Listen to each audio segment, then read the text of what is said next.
Jabroil alayhissalom Nuh alayhissalomga xabar keltirdilarki, hech qaysi hayvon juftlashmasin.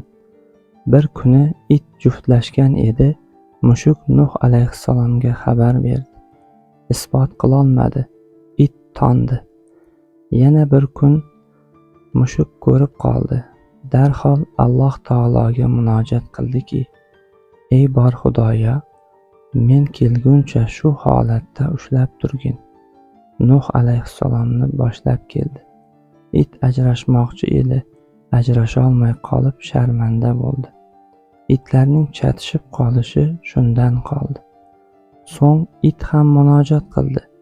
Ey bor Xudoyo, mushuk meni sharmanda qildi. Endi sen ham uni sharmanda qilgin.